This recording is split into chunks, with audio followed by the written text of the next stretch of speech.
伫个南投国城竹美桥边起一座音乐水车，要来带动在地观光。 国城乡八江村的竹美桥园区内底有一个真特别的音乐水车。这个水车的特色就是它有半小时会有一个铃声。那全台湾其实有10几座像这样子的铃声，但是在我们北港系的音乐水车的声音是特别的嘹亮，因为刚好有它的一个回音在。竹美桥园区内底唔但有音乐水车，嘛有真济在地特色，配合我们的古迹文化加我们的音乐水车的文化。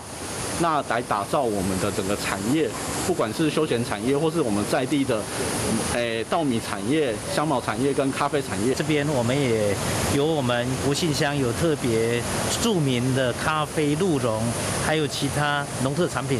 园区今年嘛有参加全国建筑行业奖的评选，期待当拍开伫全国的知名度，吸引游客来观光行销在地产业。南投。